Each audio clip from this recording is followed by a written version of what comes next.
நீதி வழங்கும் போது அண்ணன் தம்பி சொந்தம் பந்தம் பணக்கார ஏழை எதையுமே பார்க்க கூடாதுடா. நாயத்தை மட்டும் தான் சொல்லணும். அனைவருக்கும் வணக்கம். டெல்லி ஜந்தர் மந்தர்ல இந்த நீட் தேர்வில் ஏற்பட்ட முறைகேடை கண்டிச்சு ஒரு 20 நாட்களாக மாணவர்கள் இளைய தலைமுறை ஒரு பெரிய போராட்டத்தை முன்னெடுக்கிறாங்க. பெருசாலாம் ஒன்றும் கோரிக்கை வைக்கல. ஒரு 3 கோரிக்கை தான் பிஜேபியோட முக்கியமான தலைவர் நட்டாவை பார்த்து கொடுத்துருக்காங்க. என்ன கோரிக்கை அப்படின்னா, இந்த தர்மேந்திர பிரதான் ஒரு தம்பி இருக்காப்புல, மத்திய கல்வி அமைச்சர், அவர் ரிசைன் பண்ணணும். அப்புறம் இந்த நீட் தேர்வில் கூடிய குளறுபடிகளை சரி பண்ணணும்.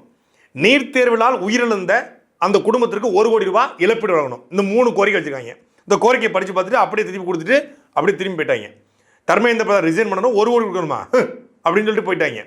இவங்க அதெல்லாம் தாண்டி தெளியக்கூடிய பாராளுமன்றத்தை சூழ வந்துடக்கூடாது, முற்றுக்கூடாதுன்னு சொல்லி கோரிக்கையை நிறைவேற்ற முடியாது, தண்ணி இருக்குங்கிட்ட அப்படின்னு சொல்லி லாரியாக தண்ணியை வர வச்சுட்டாங்க. தண்ணி வச்சு பீச் அடிக்க இதுதான் சாக்கு. டெல்லியில் கடுமையான வெயில். அதாவது கிட்டத்தட்ட பார்த்திங்கன்னா வேலூர், திருச்சி இந்த மாதிரியான ஊர்களில் வந்து விழுப்புரம் பகுதிகளில் எப்படி கொடுமையான ஒரு வெயில் இருக்குமோ அந்த மாதிரி ஒரு கொடுமையான வெயில் டெல்லியில் இருக்குது. கால் வச்சா அப்படியே கங்கு எரியும். இந்த வெயிலுக்கு எவனா தண்ணி கொண்டு வைப்பானா?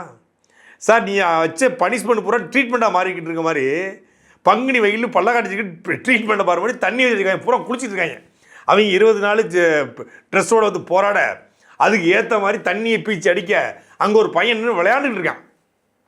அப்படி ஒரு பக்கம் வந்து போராட்டம் உச்சக்கட்டத்தை அடைய கண்ணீர் புகைக்குண்டுகள், தடியடிகள் இதெல்லாம் நிகழ்த்துவதற்கு பாஜக அரசு வழக்கம் போல் தயாராகிடுச்சு.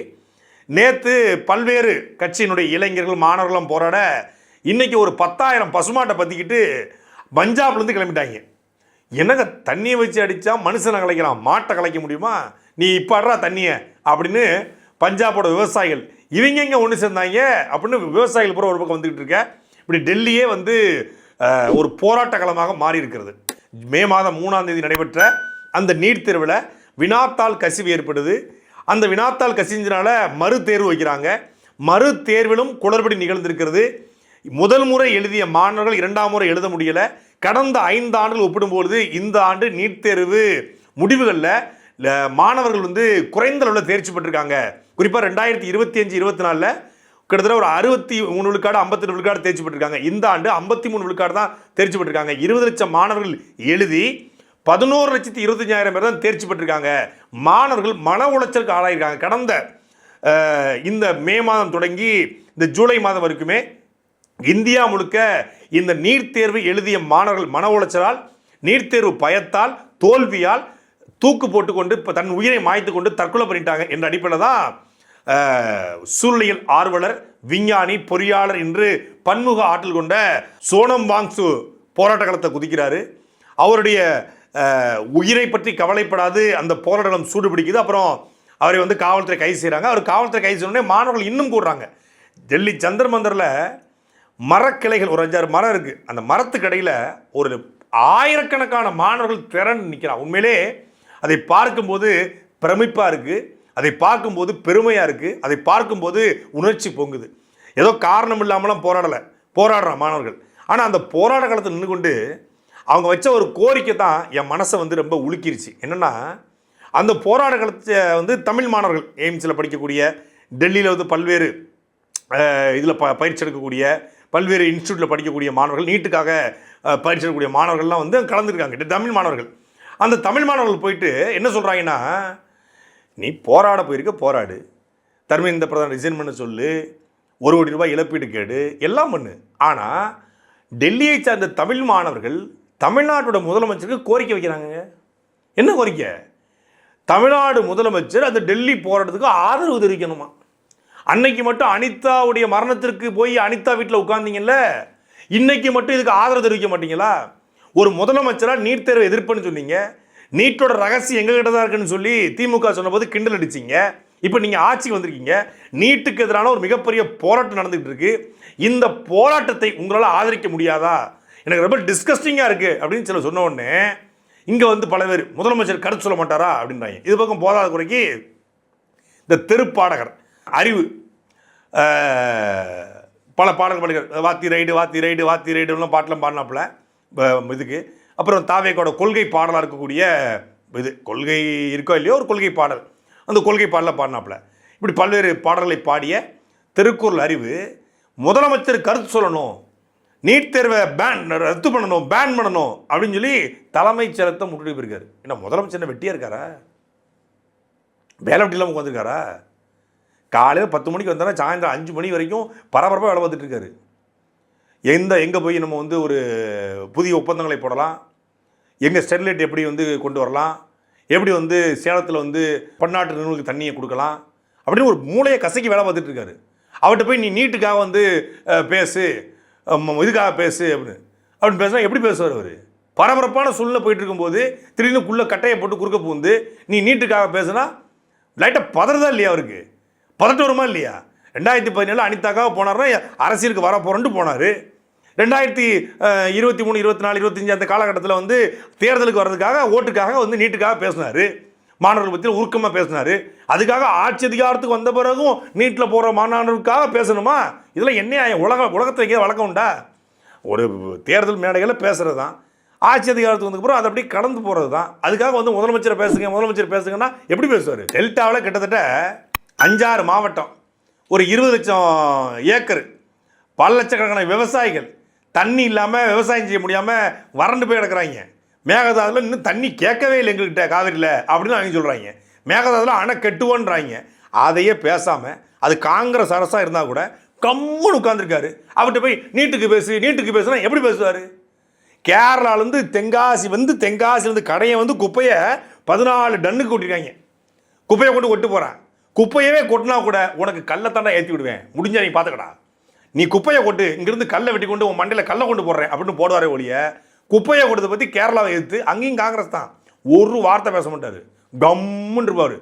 கடுப்பேத்தனோட கம்முனும் உசுப்பேத்தனோட உம்முனும் இருந்தால் வாழ்க்கை ஜம்முன்னு இருக்குங்கிற அந்த தாரக மந்திரத்தோடு எப்படி தனுஷுக்கு வந்து எண்ணம் போல் வாழ்க்கை, எண்ணம் போல் தான் வாழ்க்கை அப்படிங்கிற மாதிரி இவர் வந்து உசுப்பேத்தனோட உம்முன்னும் கடுப்பேத்தனோட கம்முன்னு இருந்தா வாழ்க்கை ஜம்முன்னு இருக்கும். இப்போ கேரளா உசுப்பேத்துது, கர்நாடகா கடுப்பேத்துது, உசுப்பேத்தனோட உம்முன்னு இருக்காப்புல கேரளாவிட்ட, கடுப்பேத்துற கர்நாடகா கம்முன்னு இருக்காப்புல. இதனால வாழ்க்கை பனை வந்து ஜம்முன்னு இருக்கு. கேரளா உசுப்பேத்துது, கர்நாடகா கடுப்பேத்துது, அங்கே உம்முன்னு இருக்காரு அப்படிங்கிறதுக்காக தமிழ்நாட்டுக்குள்ள அவரை பேசினா சும்மா இருக்க மாட்டார்.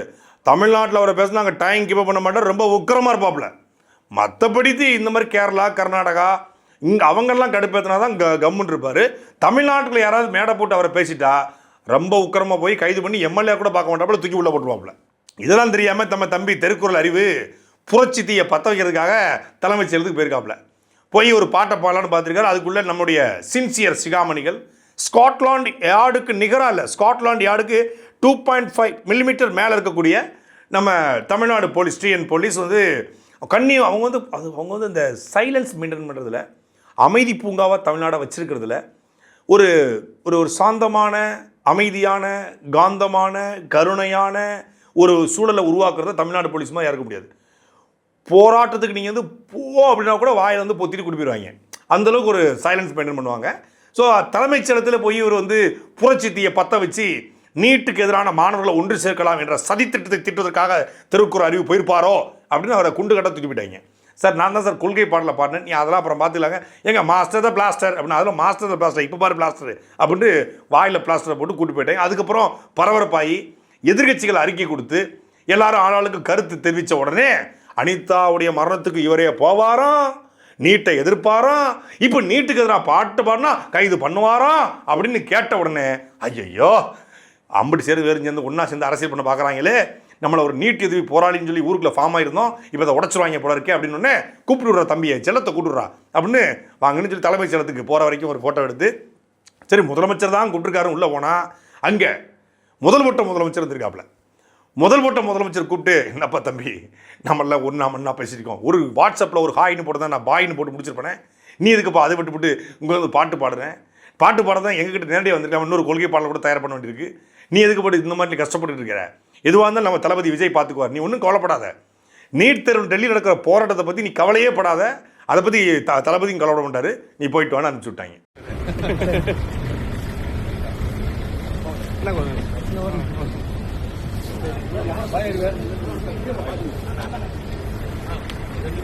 சார் பேசிட்டீங்களா சார்? அதனால் முதலமைச்சர் டிஸ்டர்ப் பண்ணாதீங்க, அவரில் ஒரு 1 இயர் நம்ம விட்டு கொடுப்போம். அவர் தட்டி கொடுத்து நம்ம கொண்டு போனோம். அண்ணாமலை மாதிரி நம்ம தட்டி கொடுத்து தோளில் தட்டி மெதுவாக புச்சுக்கு புச்சுக்கு புச்சுக்கு அப்படின்னு கொண்டு போகணுமே ஒழிய நம்ம வந்து அவர் டிஸ்டர்ப் பண்ணக்கூடாது. ஒரு கவர்மெண்ட் வந்து ஃபார்ம் ஆகி போயிட்டு இருக்கு. அவங்க இப்போ தான் கற்றுக்கிட்டு இருக்காங்க. இப்போ தான் சமணர் படுக்கையில் போய் அமைச்சர் படுக்க ஆரம்பிச்சிருக்காரு. நம்ம அதை பார்த்து ரசிக்கணும். அதனால் நம்ம வந்து கேள்விக்கூடாது. இப்படி அமைச்சர் படுத்தா எல்லாரும் போய் சமணர் படுக்கை படுத்தினா சமண படுக்கையுடைய மதிப்பு மாண்பு கெட்டு போயிருமே அப்படின்னு கேள்வி கட்டி வச்சுக்கோங்க. சாட்டை மாதிரி பேசுகிறேன்றாங்க. அவ்வளோ பேசப்படாது. சமணர் படுக்கையை படுத்து எல்லாரும் படுத்து நாசமாக போனால் பரவாயில்ல, அமைச்சர் ராஜ்மோகன் பேசுறதை கண்டுகொள்ளாமல் நீங்கள் போயிட்டு இருக்கணும். அப்படி கண்டுகொள்ளாமல் போனால் தான் நமக்கு வந்து புதிய புதிய கருத்துக்களை வந்து தமிழகத்துறை அமைச்சர்கள் பரப்புவாங்க. இன்றைக்கி வந்து ராஜ்மோகன் வாய் வந்து பேசியிருக்காப்புல. உண்மையில அந்த கருத்தை கிட்ட நான் ரொம்ப வியந்து போயிட்டேன். ரொம்ப அதாவது அமெரிக்கா நம்மகிட்ட ஒரு பிச்சை எடுத்தது. என்ன பிச்சை? சுந்தர் பிச்சை. ஆஹா, இதைத்தான் சமணர் படுக்கை கீழே எழுதிருக்கணும். மிஸ் பண்ணிட்டாங்க. அமெரிக்கா தமிழ்நாட்டில் ஒரு பிச்சை எடுத்தது. அந்த பிச்சை சுந்தர் பிச்சை. பச்சை பெட்டிகள் வெள்ளை முத்துக்கள் வெண்டைக்காய் அப்படின்னு அது மாதிரி. சிகப்பு பெட்டிக்குள் வெள்ளை தாள்கள் என்னது தபால் பெட்டி. அது மாதிரி ஏதாவது ஒரு போட வேண்டியதான். பட்டிமன்றத்தில் பேசுகிற பேச்சுக்கள் இதெல்லாம் ரசிக்கணும். இந்த மாதிரி ஒரு பள்ளிக்கல்வித்துறை அமைச்சர் அமைந்ததுக்கு என்னதவன் செஞ்சு புட்டோம், தமிழ்நாட்டில் பிறந்து புட்டோம், பாவி நானும் தமிழனா பிறந்த பாவம், அமைச்சரா நீயும் வந்து சாவோம் அப்படின்னு பாட்டு பாடிட்டு அழகாக அதை ரசிக்கணும். தமிழ் வழியில் சுந்தர் பிச்சை படித்தார் அப்படிங்கிறத சுந்தர் பிச்சைக்கே தெரியாமல் கண்டுபிடிச்சிங்க பார்த்தீங்களா ராஜ்மோகன். உண்மையிலேயே எனக்கு ரொம்ப ப்ரௌட் மூமெண்ட்டாக இருக்குது. சுந்தர் பிச்சை படித்தது மெட்ரிகுலேஷன், சுந்தர் பிச்சை படித்தது சிபிஎஸ்சி ஸ்கூல். பட் அவர் தமிழ் வழியில் படித்தார் அப்படின்னு சொல்லும்போது தமிழ் வழி இது தப்பாக எடுத்துக்கூடாது. ஏன்னா சுந்தர் பிச்சை வந்து ஆங்கில வழி கல்வி பள்ளிக்கூடத்தில் மெட்ரிகுலேஷன் ஸ்கூலில் ப்ரைவேட் ஸ்கூலில் படிச்சிருந்தாலும் அவரை தமிழ் வழியில் படித்தவர் என்று சொல்வது மூலமாக ஒரு ப்ரொமோஷன் தானே தமிழ்நாட்டு பள்ளிக்கூடத்துக்கு, அரசு பள்ளிக்கூடத்துக்கு. பொய் தாங்க. ராஜ்மோகன் சொல்லியிருப்பது வடிகட்டின பொய் தான். ஒரு அமைச்சர் பச்சை பொய்யை சொல்கிறாரு தான். ஆனால் பிரச்சனை கிடையாது. ஏன்னா சொல்கிறது ராஜ்மோகன். ராஜ்மோகனாக இருந்தால் எதுவும் சொல்லலாம், எப்படின்னு சொல்லலாம், அள்ளி விடலாம், அவுத்து விடலாம். நம்ம இந்தியாவில் அமெரிக்கா ஒரு பிச்சை எடுத்ததுங்க. அந்த பிச்சை சுந்தர் பிச்சைங்க. அந்த சுந்தர் பிச்சை தமிழ் மீடியம்ல படிச்சப்ப அந்த பையன் இல்லைன்னா இன்னைக்கு கூகுளே இல்லைங்க. சொல்றது ராஜ்மோகனார்கள் பிரச்சனை இல்லை. ஆனால் கேட்குறோம்னா லைலாமணியா இருப்பான்னு நினைச்சீங்க பார்த்தீங்களா, அங்கே தான் தப்புட்டீங்க.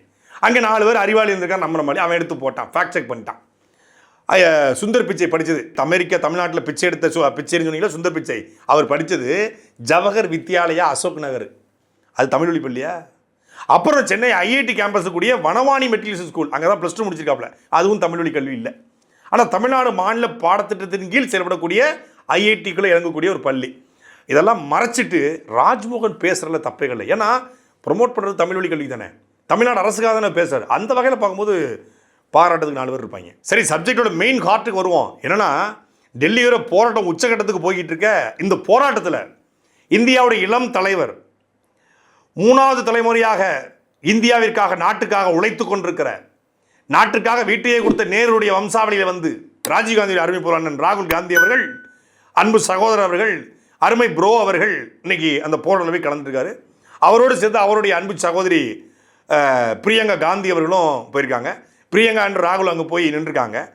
அந்த தூரத்தில் ஒரு தம்பி கேட்டிருக்கான், ஆமாம் நீங்கள் எங்கே வந்தீங்க அப்படின்னு. இல்லை, நீட் தேர்வை எதிர்க்க வந்தோம். 2013 உங்கள் ஆட்சியில் இருக்கும்போது நீட் தேர்வை கொண்டு வந்தீங்கன்னு உங்களுக்கு தெரியுமா, பிள்ளாடி ராஸ்கல்ஸ் அப்படின்னு இருக்கான். இதுக்கு பிறகு தான் சாத்தான் வேதம் ஓதுது அப்படின்னு உணவத்தன் சொன்னானா. சாட்டை எடுத்து நாட்டை திருத்து, இளம் தலைமுறை தானே நீ